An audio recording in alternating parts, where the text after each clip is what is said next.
Perkenalkan, nama saya Gabriel Panggabean dengan NIM 12S20011 dari Prodi Sistem Informasi.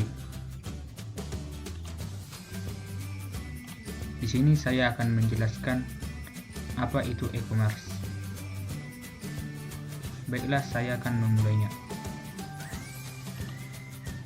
Tujuan kita mempelajari e-commerce yaitu menjelaskan berbagai bentuk e-commerce saat ini yang mencakup B2B, B2C, C2C, dan C2B. Kedua, mengidentifikasi berbagai aplikasi e-commerce. Ketiga, mengidentifikasi beberapa keuntungan dari pemanfaatan e-commerce. Keempat, mengidentifikasi komponen kunci dari infrastruktur teknologi yang harus ada untuk mendukung e-commerce. Kelima, mendiskusikan fitur-fitur penting dari sistem pembayaran elektronik yang dibutuhkan untuk mendukung e-commerce. Selanjutnya, apa itu e-commerce? Menurut Loudon pada tahun 1998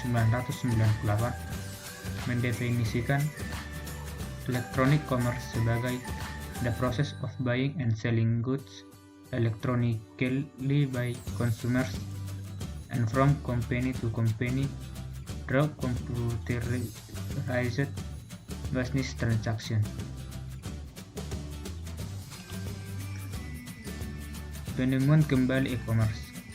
Pada tahun 1995 sampai 2000, inovasi e-commerce mencuat, mendigitalisasi bisnis melalui web, model bisnis masih belum kuat, dan pada tahun 2001 sampai 2008, masa konsolidasi, yaitu model bisnis diperkuat dengan pertumbuhan 25% per tahun, diiringi kemunculan sosial media. Di sini yaitu ciri-ciri perkembangan di dunia bisnis. Pertama, saat ini bisnis model baru yang berlandas pada sosial, teknologi, dan user generate content atau web 2.0. Kedua, pertumbuhan marketing dan iklan Google AdSense. Ketiga, semakin banyak orang atau bisnis yang melakukan transaksi melalui internet. Keempat, retail e-commerce bertumbuh 2 kali lipat. Internet merupakan media dalam e-commerce. Suatu jaringan komputer global yang menghubungkan jaringan privat dan publik untuk berbagai informasi antara lembaga pendidikan, penelitian, pemerintahan, bisnis, dan masyarakat umum. Kedua, standar komunikasi yang berbasis protokol TCP atau IP. Ketiga, mulai digunakan untuk komersial sejak tahun 1995. Keempat, dikenal sebagai basis atau foundation dari neo digital atau network economy.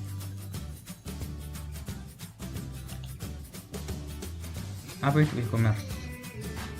E-commerce juga sering disebut yaitu proses menjual, membeli, pertukaran barang, layanan, informasi melalui jaringan komputer termasuk internet. Perdagangan elektronik yang mencakup proses pembelian, penjualan, transfer, pertukaran produk, layanan atau informasi melalui jaringan komputer atau internet. Ketiga, e-commerce atau electronic commerce mengacu pada transaksi yang dilakukan melalui internet.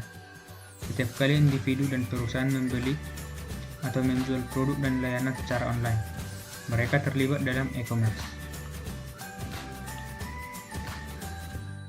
Kemudian, broadband dan akses wireless internet semakin berkembang.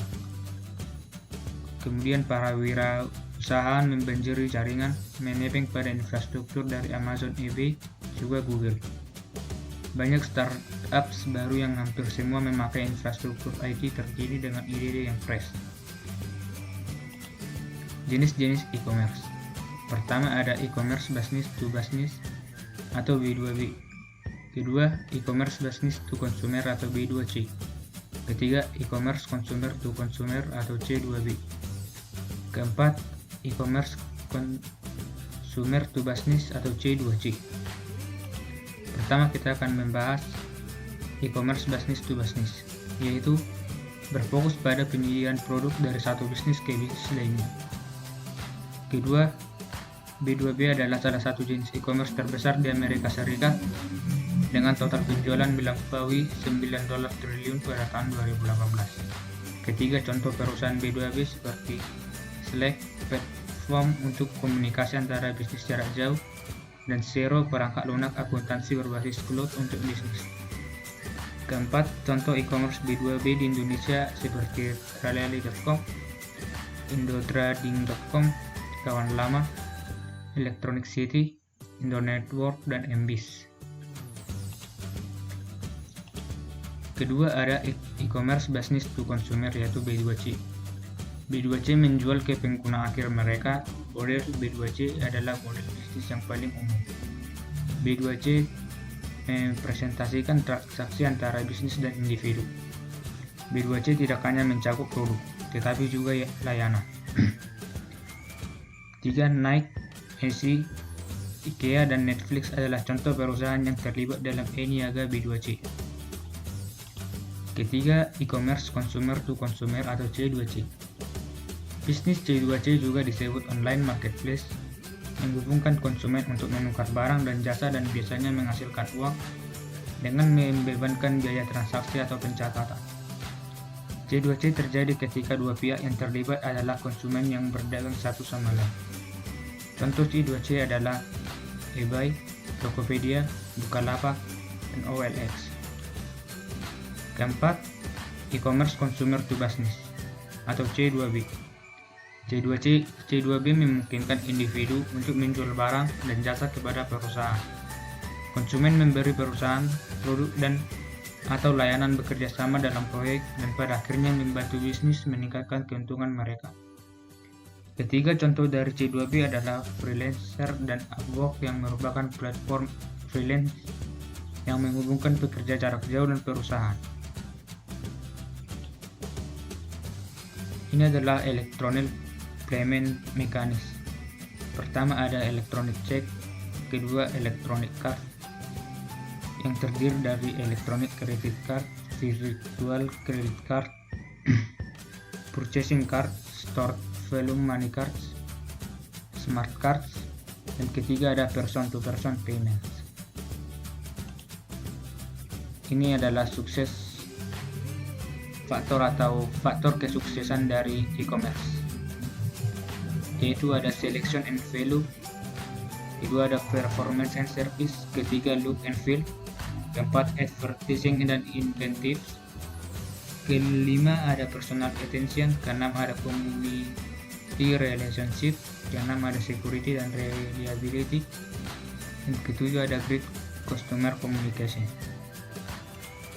Keunggulan e-commerce yaitu efisien dan efektif. Efisien, perusahaan bisa memperoleh efisiensi baik dari sisi pemasaran, tenaga kerja, dan overhead cost. Efektif, internet memungkinkan untuk menjangkau konsumen secara lebih luas dan cepat. Hal ini dimungkinkan karena perusahaan bisa membuka virtual shop 24 jam non-stop dengan menampilkan informasi tentang produk dan prosedur pembelian secara online di internet. Keterbatasan teknis e-commerce, yaitu kurangnya keamanan sistem, standarisasi, dan protokol untuk komunikasi. Kedua, bandwidth jaringan terbatas. Ketiga, tools untuk pengembangan software masih terus berubah dari waktu ke waktu. Keempat, kesulitan untuk mengintegrasikan internet dan software e-commerce dengan aplikasi dan basis data yang sudah ada. Kelima, butuh web server khusus dan dukungan infrastruktur yang tepat. Dan keenam, ada beberapa software e-commerce mungkin tidak bisa berjalan dengan hardware tertentu atau tidak kompatibel dengan operasi sistem tertentu. Problem e-commerce yaitu ada pertama pajak atau cyber tax, kedua audit trail, ketiga keamanan atau kerahasiaan e-commerce, dan keempat belum ada undang-undang global yang mengatur internet. Kelima, kartel atau monopoli, dan keenam ada privasi.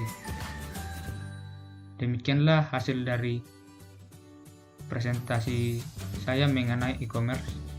saya ucapkan terima kasih.